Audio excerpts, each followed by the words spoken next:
Brian Vahaly on his push for more LGBTQ plus leadership in sports, and how he feels tennis is meeting the moment. We're doing the work. The former world number 57 tennis player remains the only top-level man past or present to publicly come out as gay. For much of his career, first as a professional tennis player and then as a business and finance leader, Brian Vahaly felt he was a party of one in many of the spaces he navigated. In 2017, the former world number 57 became the first top-level men's tennis player past or present to come out publicly as gay. Since then, he has climbed the ranks of the sport's decision-making arm and in January took on the role of the U.S. Tennis Association USTA's board president and chair. He has made it a goal to see more LGBTQ plus leaders in the powerful boardrooms across sport.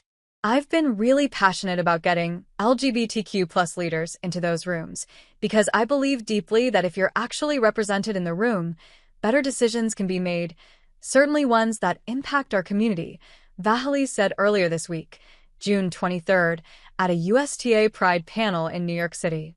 So I've pushing more. We've got to start getting into the rooms where these decisions are being made.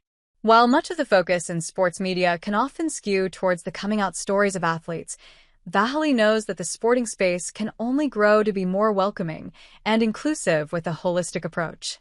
And putting oneself into uncomfortable positions as the first in whatever space that may be, a boardroom, a high-powered committee, a new leadership position.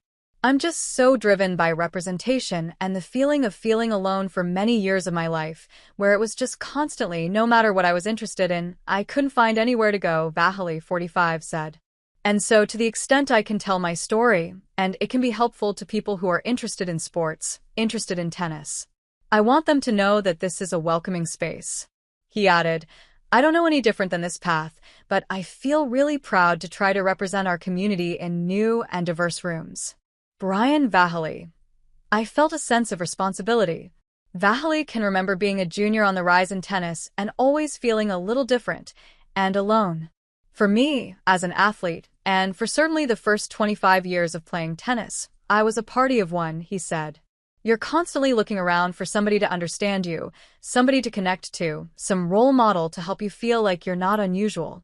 You sort of shift out of that.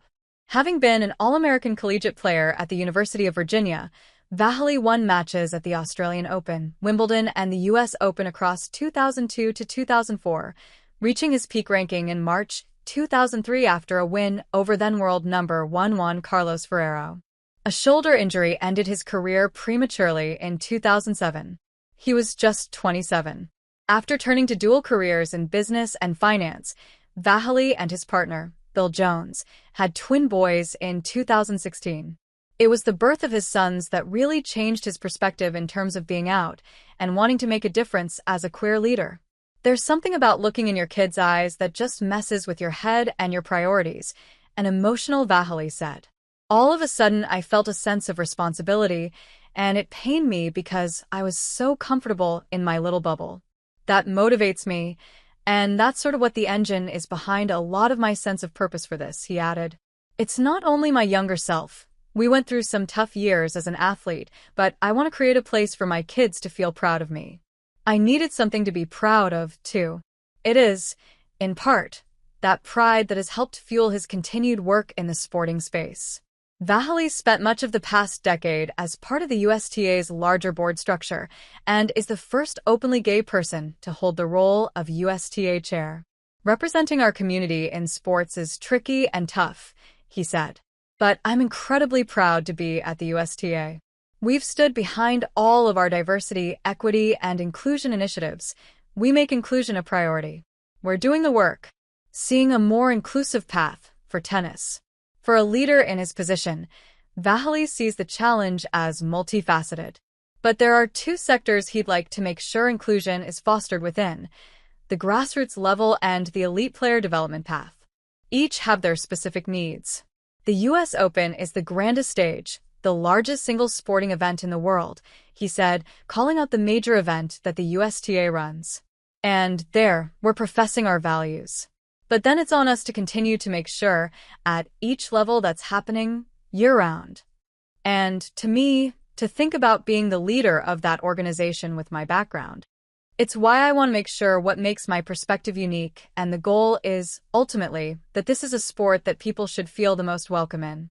Vahaly harkens back to his own development within the sport.